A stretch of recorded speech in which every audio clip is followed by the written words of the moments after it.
Hi, I'm Sarah. And I'm Helen.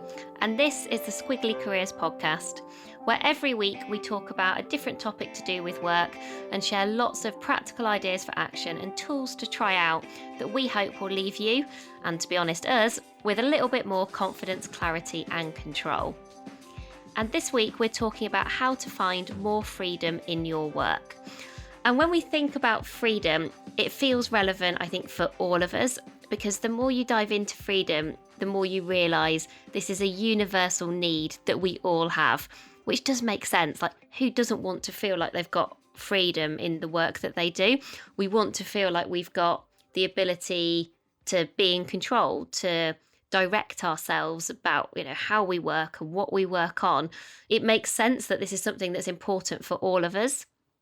But what's so interesting is that often our organisations have been built over time in a way that sort of creates command and control within an organisational structure, but sort of takes it away from individuals. So sort of it takes the control and the freedom from individuals and sort of gives that control to like the structure of an organisation.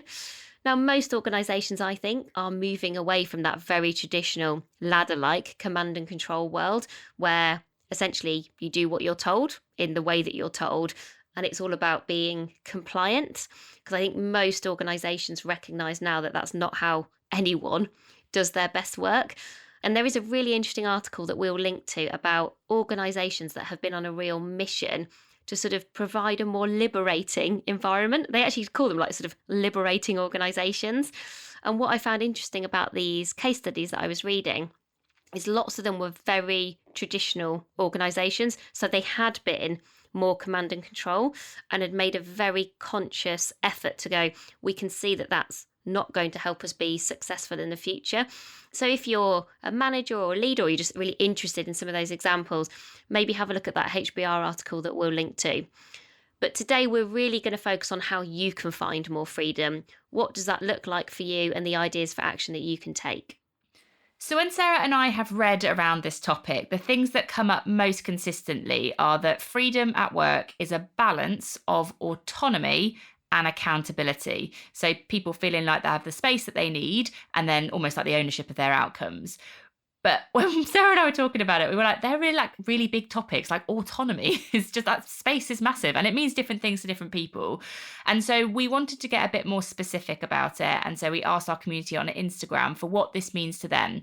And they told us that freedom meant for them trust, empowerment, flexibility, authenticity, and choice. And what I find really interesting with that is those things are really different. Like, I want the freedom to work in a way that works for me, so flexibility. I want the freedom to be myself at work, so authenticity. Like, we cannot assume that this means the same thing for everybody. And it's sort of useful to just have that in your awareness. We also talked to people about what was most likely to be getting in the way of the freedom that they needed. And they shared with us that it was process. So feeling like they had to do things in a certain way because that was the way stuff was sort of done around there. Pressure. So the amount of things they had to do didn't give them the space to do anything different. Constantly changing priorities. So feeling like, okay, I know what I'm doing. I'm on board with it. And then it just changes again and again. Micromanagement, that came up a lot. So I haven't got that autonomy I need because I have to do it in a way that works for my manager, and the workload, just too much work to sort of almost, you can't see the wood for the trees, that kind of thing. So in order to help all those people that gave us all that input, and you, and honestly ourselves a little bit, we are dividing this podcast into two parts. So part one's going to be all about how you figure out what freedom means to you, and also maybe what it looks like for you today. And then part two is going to be about how you find your freedom. So practical things that you can do to get the freedom that you're looking for. So I'll kick us off with part one then, figuring out your freedom. For this, it's useful to think about what does freedom mean to you and what might be getting in your way today. So, Sarah, if I was to ask you those questions, what would you think? I think freedom for me, my go-to is, am I free to choose how I work? I think how I work really matters to me. And when I think about how it sort of almost, it starts to then merge into other areas like where I work, where I'm spending my time. I really don't like being micromanaged. And I've been lucky. I've not found that that's been a really constant in my career. But the few times I've got anywhere close to that, I find that very difficult. And I respond well to space, to just have to, almost like having freedom. When I've got a clear sense of what I want to achieve and where I want to go in a project, I want the freedom to sort of do that in my own way, essentially. I just see time and time again that I've done my best work when almost the conditions that help you to be free have been in place. And I guess because we've talked about this before and it is one of my values, it definitely is an area that we've reflected on a lot. So it's so interesting to see how important it is to other people as well. Because it's one of my values, it's like deeply important to me. And I don't think our definitions are that dissimilar. So my definition is about making choices without constraints. And you use the word choice as well. And for me, constraints are that can come in all kinds of form. Other people can be a constraint, like when other people want me to do something or when they do it a certain way. Like I always like to feel that I have got a choice whenever I feel forced. It's almost like this freedom trigger for me. Like when I feel forced by other people to do something, it's like this, I go on red freedom alert. Like I sometimes talk about the Braveheart moment, like I want my freedom. I feel like I need to really like protect it at all costs. So for you to reflect on this, I think it is worth thinking, first of all, what does it mean to you? And just spend time getting to some of those sort of nuances that Sarah and I talked about then, and give it a scale of 1 to 10 in terms of how much freedom you feel you have right now, because it will just give you a little bit of signal of what work you might have to do. I think it's useful to break freedom down to be a bit more bite-sized so that you can start to figure out where to focus. Now, you might need to focus on all of these areas, but as I was going through this process, I realised that I think firstly, you'll have different actions depending on where your focus might be, but also you'll probably have different priorities. I can think of different points in my career where different one of these factors, these sort of freedom factors, have been more important than others. And I think it does change over time. So we're trying to kind of move away now from this idea of like freedom being all things to everybody, and we can describe it in so many different ways, to drill down a little bit now into some freedom factors. So we're going to describe this in 3 ways, which is time, trust, and tasks. So time is where do you spend your time? Trust is how you do your work. And tasks is what you work on. So I found that quite useful. And so maybe you're looking at those 3 now and thinking about, on reflection, if you were red, amber, greening each of those, for example, where would you be? Or if you were doing a scale of 1 to 10, if that feels more useful for you, where would you be on each of those? And that, I think, helps to pinpoint where are you right now in terms of finding your freedom? And is there one freedom factor here that just feels more important? So when I did this, for example, I was green, red, amber, red, maybe. So I was like, time, where I spend my time, I feel green on that. And we're going to dive into each of these. I won't describe it in too much more detail. Trust, I felt green and like how I do my work. And then task, I was like, oh, there's some amber redness there. And that's where I would want to focus when I'm thinking about freedom. And then when you've done that, do the mind map of all the things that are getting in the way of you finding your freedom today, including yourself, just to make sure we don't sort of end up blaming. But also I think there's never going to be just one thing that's getting in the way of finding your freedom. So just what are all those things? Are they people? Is it type of work? Like what are the things that spring to mind? And again, we both did this. And I think first of all, doing the mind map helps you to think about all of the different kind of answers to that reflection. But then we both quite quickly got to, but are there 1 or 2 things here that feel like they are getting in the way more than everything else? So Helen, do you want to share the couple that you came up with? And I came up with one quite quickly as well. Yeah, so I think my first one's probably poor prioritization. So I almost don't focus what I want to freely do because I'm trying to do so much. And so I think more time spent prioritizing, even just like at the start of the week and then sharing those with the team would be really helpful. But then I also think I have become a bit of a bottleneck in lots of places in our business. And so there's quite a lot that people need to review with me or get my input on. And I want to help other people to do their work, but I have sort of become this unmovable part of it as well. And that often means that there are things that I need to do like every day or in an evening or at certain points in the week. And that takes some of my freedom away in terms of sort of like the task-based stuff, I think, what I want to spend my time on. Yeah, so I was actually reflecting on this last week. And to be very specific, I still think I need to work on an idea that Oliver Burkeman actually taught me, brilliant author of 4,000 Weeks, all about time, where he said it's not just about getting better at saying no. it's about getting better at saying no to the things that we want to say yes to. And I still do that. That gets in the way of my freedom. So, and I sort of don't quite make that connection at the moment. And I think even by thinking about this for today, I was like, oh, that's quite useful. If I sort of thought, well, this is hard to say no to, but it equals finding more freedom. Is that a really helpful carrot to help me to do something that I find hard? So that was one.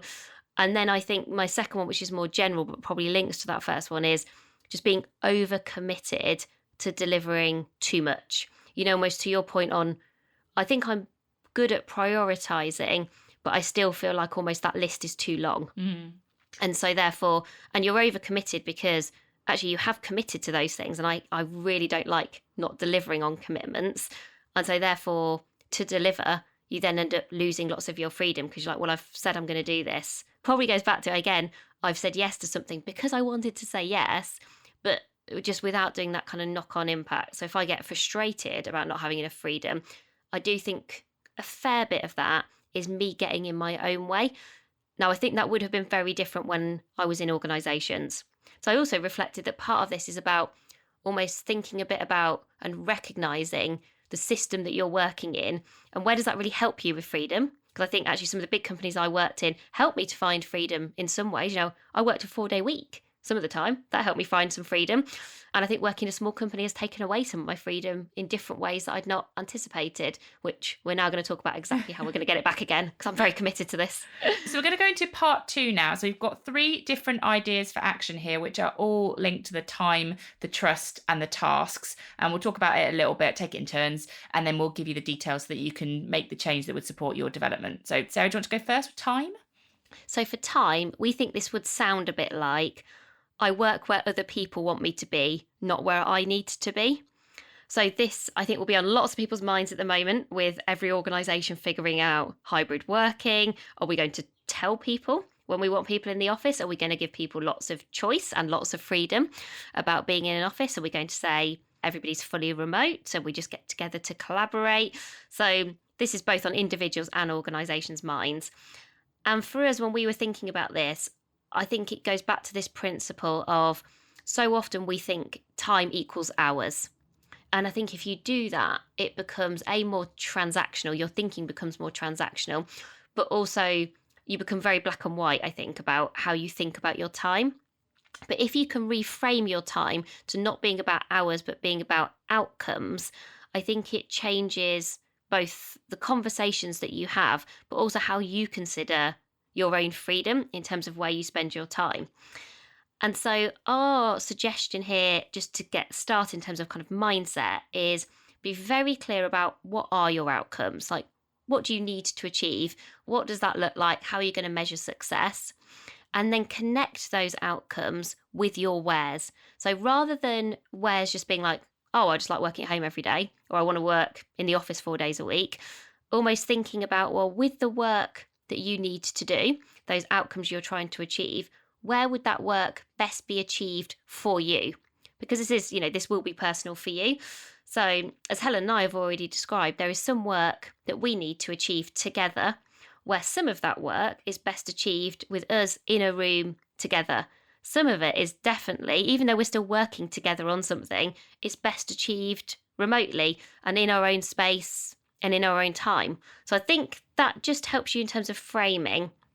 And I think there is a watch out just before we get to the idea for action, because I just hear this from so many people, which is we're so keen to get more freedom that sometimes we agree to do the same amount of work in less hours or days. Like we are the trade-off. Yes. So your trade-off becomes, I'm so keen to have a 4-day week, or I'm so keen to work a 9-day fortnight, or to finish at 3 so I can pick my kids up for school, whatever it might be, that what we then do is we're maybe making that transition to find more freedom. So in the pursuit of freedom, and the trade-off we make is just thinking, I will sort of find a way, and there is no other trade-off in terms of it's not about less work. So essentially you have less hours to do the same amount of work.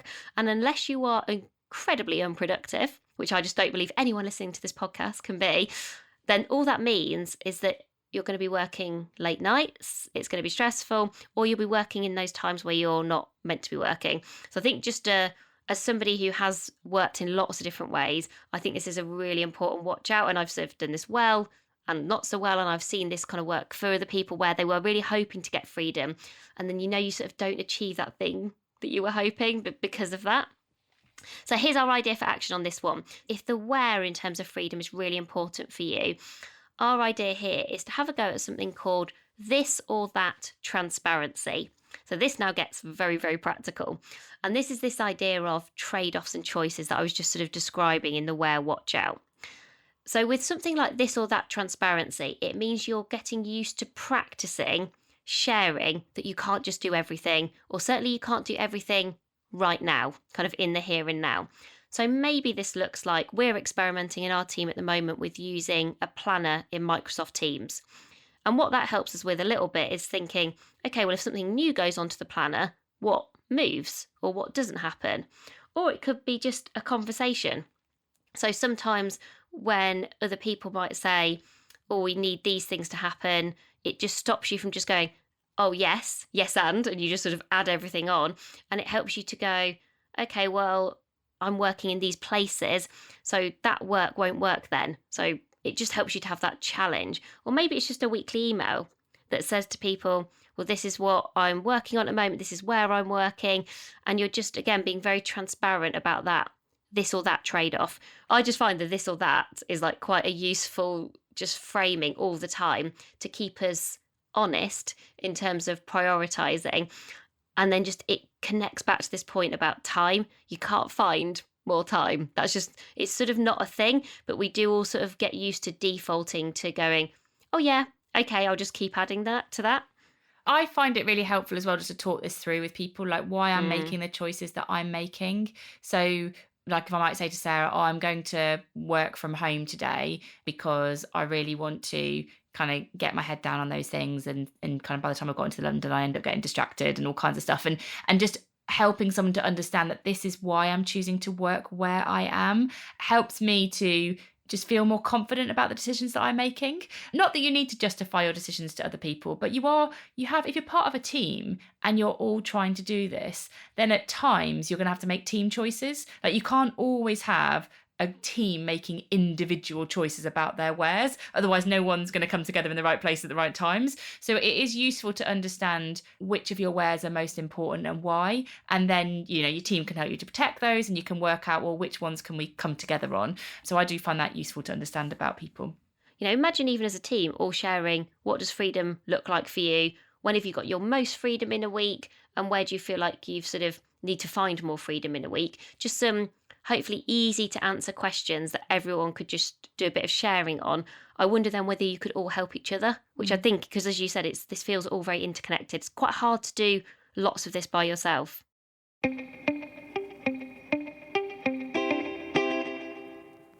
So our second area was all about the trust, and a big part of this will be about trust. So you finding freedom means that people have to trust you to work in a way that works for you. But what this might sound like when it's not working is that I'm working in a way that works for other people, but that doesn't work for me. And I think probably this is most connected to people saying that the thing that was getting in their way was being micromanaged. If you are feeling like you're being micromanaged, someone else is defining what you work on, when you work on, how you work on it, that probably isn't going to be working in a way that works for you. And it is probably going to feel like you're not trusted to do that.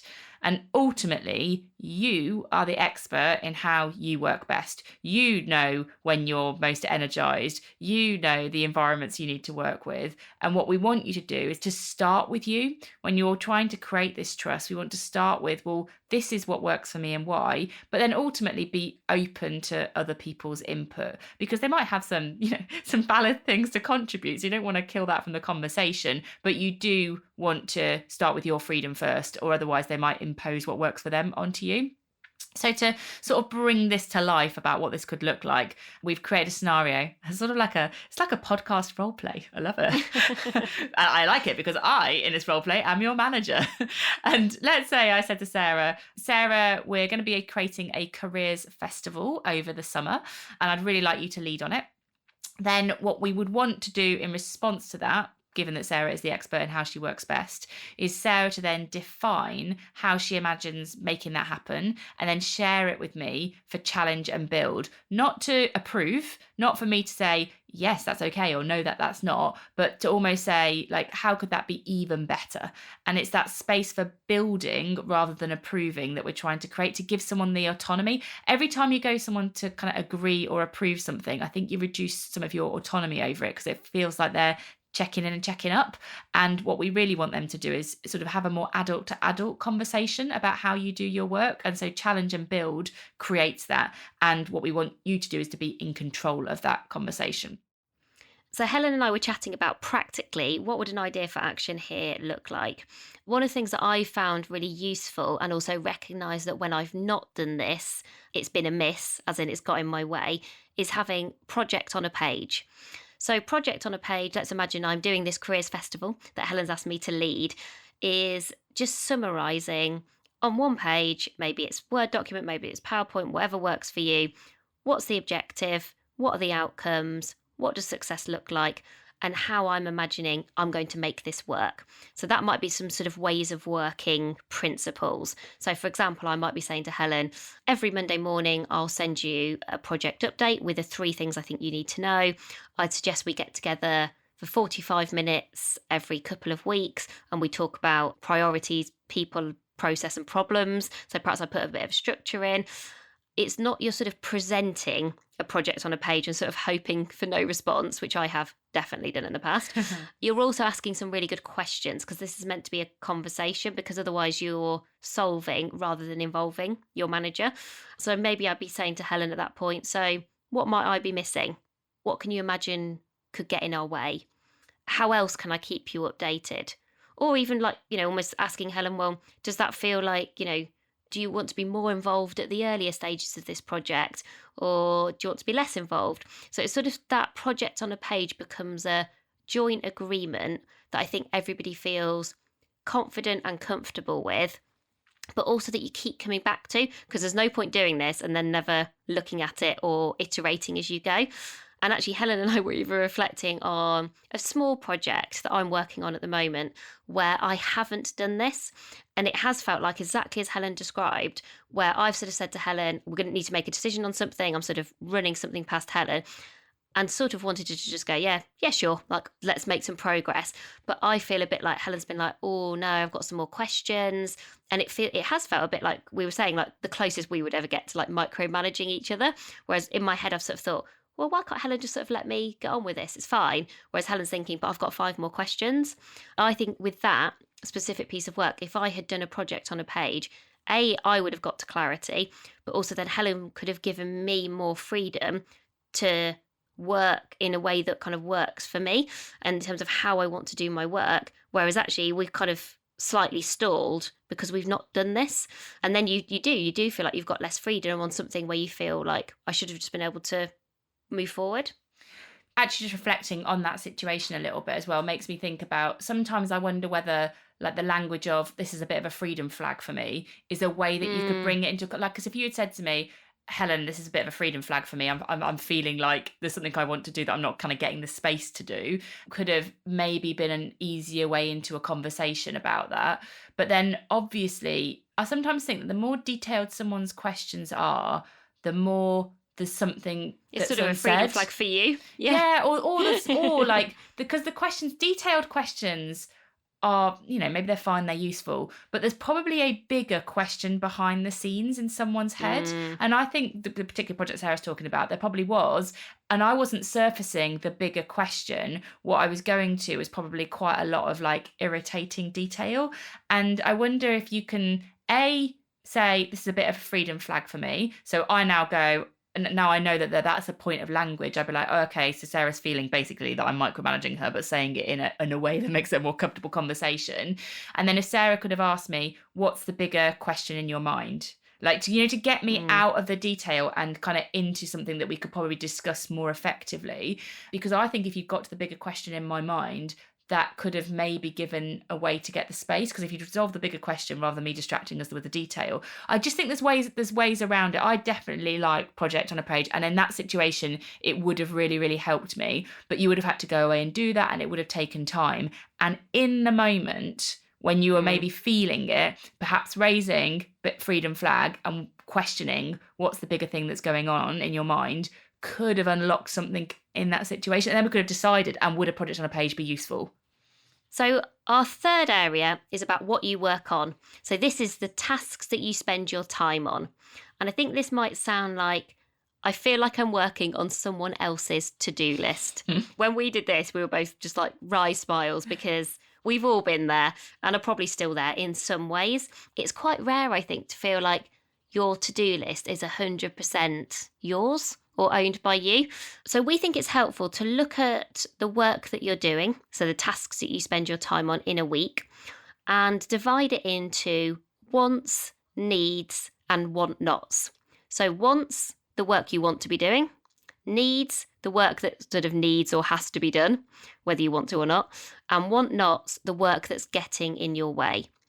And divide this into a pie chart and do an intuitive split. So across the week, how much time are you spending in wants, needs, and want-nots? So obviously I've made Helen do all this beforehand, because I was like, well, let's just check it all works. So what would yours be? So Helen, what percentage of time did you get to for wants? Okay, so 20% of time I want. And I say that because when I first answered it, I said 10, but I think I was being a bit negative. So I've reflected on it. 20% want. So that's the work I want to be doing. Okay. 50% need. I think there's 50% of time spent doing stuff that just has to be done and repeatedly has to be done.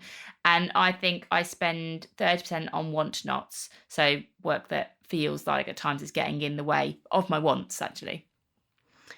So one of the things that we reflected on is, I think you often have quite an emotional response to wants, needs, and want-nots, because it feels frustrating, maybe worse than that. Maybe it feels constraining.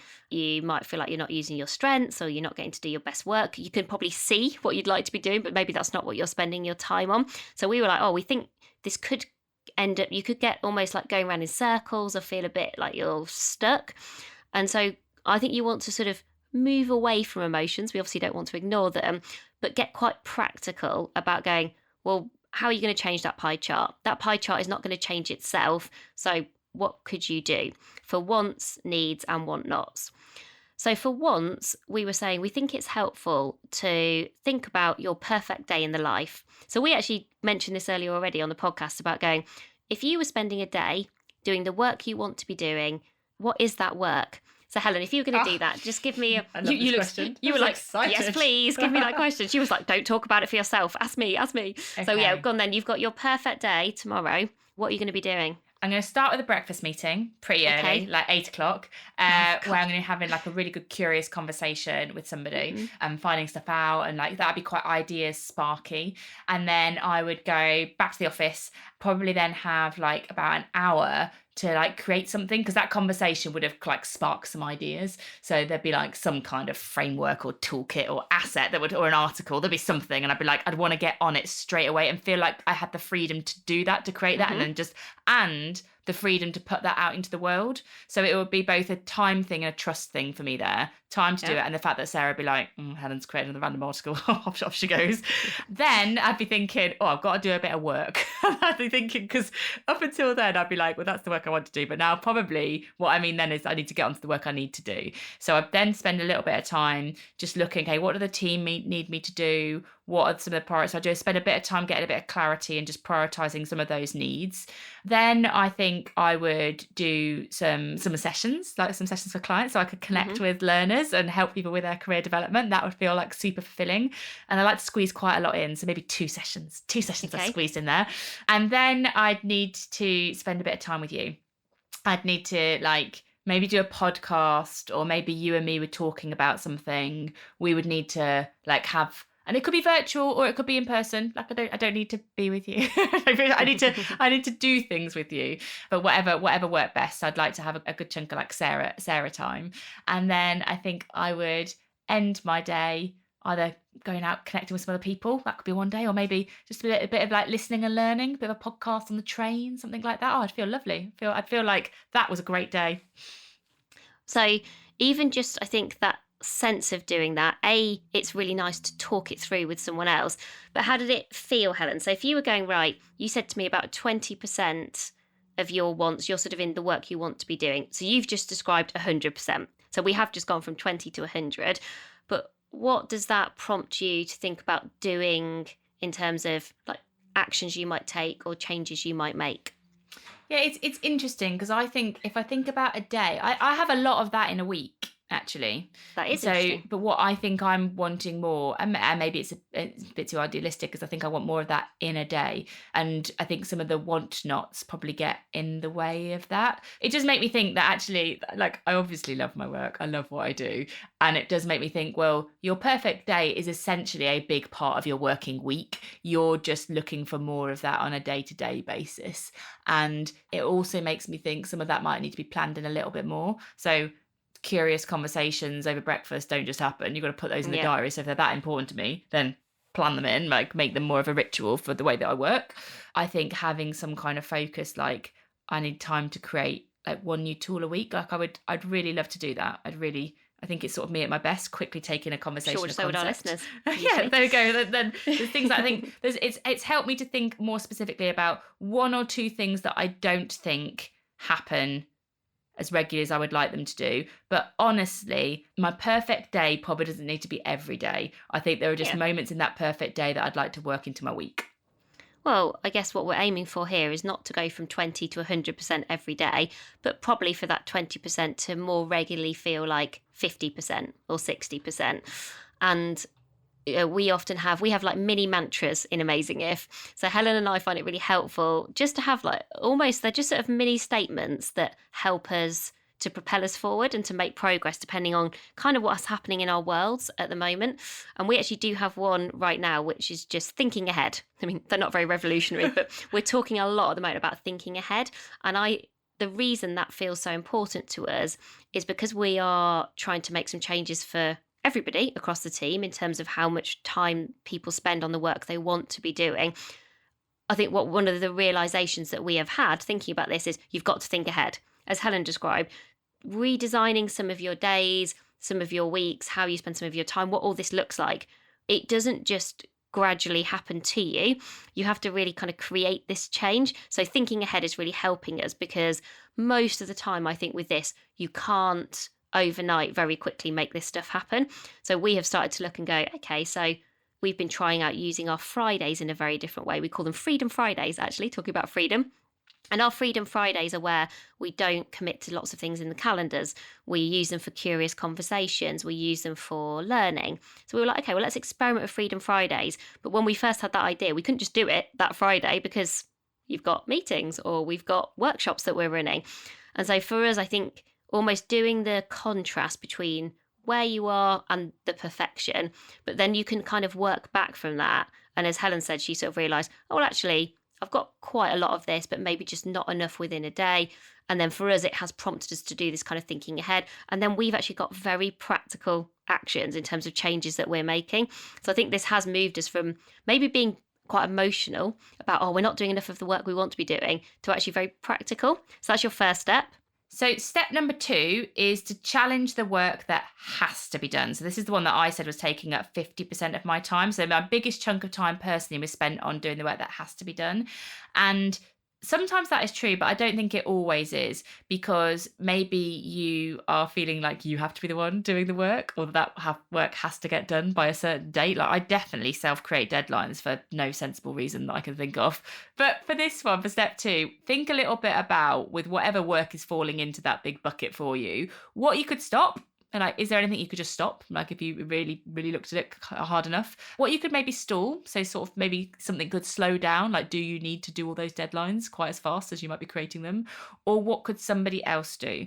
And I think what is really useful here is to run this by somebody else as well. Because I think you can protect this pot quite a lot. You're like, oh no, it definitely needs to be done. No. And I'm definitely the person who needs to do it. And you sort of justify it all the time. But somebody else. Sounds exactly like you every week. Yes, Sarah. Gosh, does anybody else else think that I have to be very robust to have a relationship with Sarah. I'm joking. But actually, in all seriousness, Sarah is a very good challenger. And you are. And so if I would make assumptions and you could look at those assumptions, often without the emotion that I might have when I'm making the decisions about those things, and say, well, what if you weren't doing this? Who could? Or what if we did slow that down for a month? Like you're very good at challenging or coaching me, but also challenging me at the same time. You're sort of a challenging coach. And I think if you have any of those people in your work life, they are very, very helpful to bring into this process. And so the final step, which is about your want nots. So this is the work that's getting in your way. And we were thinking, well, if this was easy to solve, you'd probably would have done something already. So we reckon you've got to have a go at doing something dramatically different. And so maybe this is almost thinking about what's the idea that you have discounted because it's too ambitious, or what's the thing that you never thought you would do. And maybe you're positioning it as a pilot or as an experiment. So we have got a couple of things where we're thinking, we do things that we have been doing for a long time. Often because you've been doing something for a long time, you just feel like, oh, but that's what we do. But also at the same time, it is feeling like it's getting in your way. Maybe it's time consuming. Maybe it feels like it's taking away some freedom in that day. Maybe it's not really now work you want to be doing, but it feels hard to let go of for some reason. So we've got one thing that we're looking at the moment where it feels hard to let go of because we have always done it since day one, pretty much, month one of Amazing If. And so that's where we were saying almost you've kind of got to rip up the rule book. It's a sacred cow thing, isn't it? You've got to let go of those sacred cows and go, imagine that didn't exist. How would you feel about that? Or imagine if we experimented with, maybe doing that in a completely different way. If we remind ourselves like why we do that thing, what are 4 other ways that you could still achieve that why that look very different to the way that you execute on it today? So I think this is where you've got to come at the why or at the problem from a completely different perspective. Certainly it's helped us, actually, it helped us when we were thinking about a couple of examples here, because I'm not sure incremental action is the answer here for the want nots, because if it was, I think it'd be easy, wouldn't it? You just fix it. Yeah, if you don't want to do it, then just don't do it. Just change something tomorrow. But you're like, well, no, it has to be that fundamental a change that it makes that big a difference to your freedom. And again, I don't know what you think about this, Helen, but I feel like this is hard to do by yourself.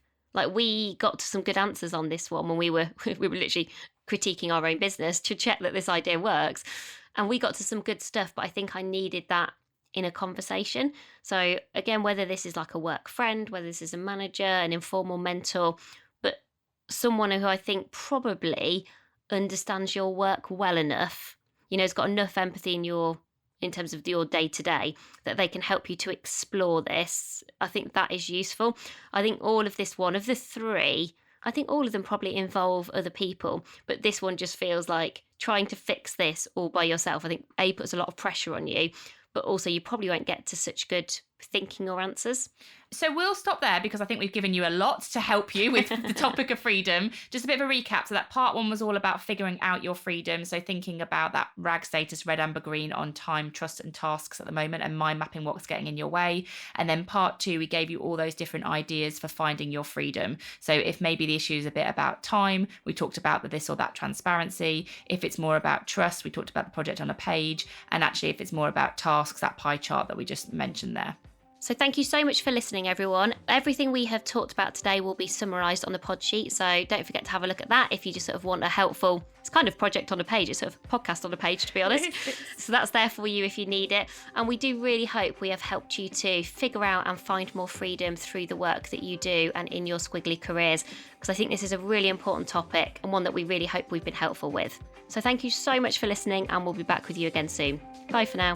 Bye, everyone.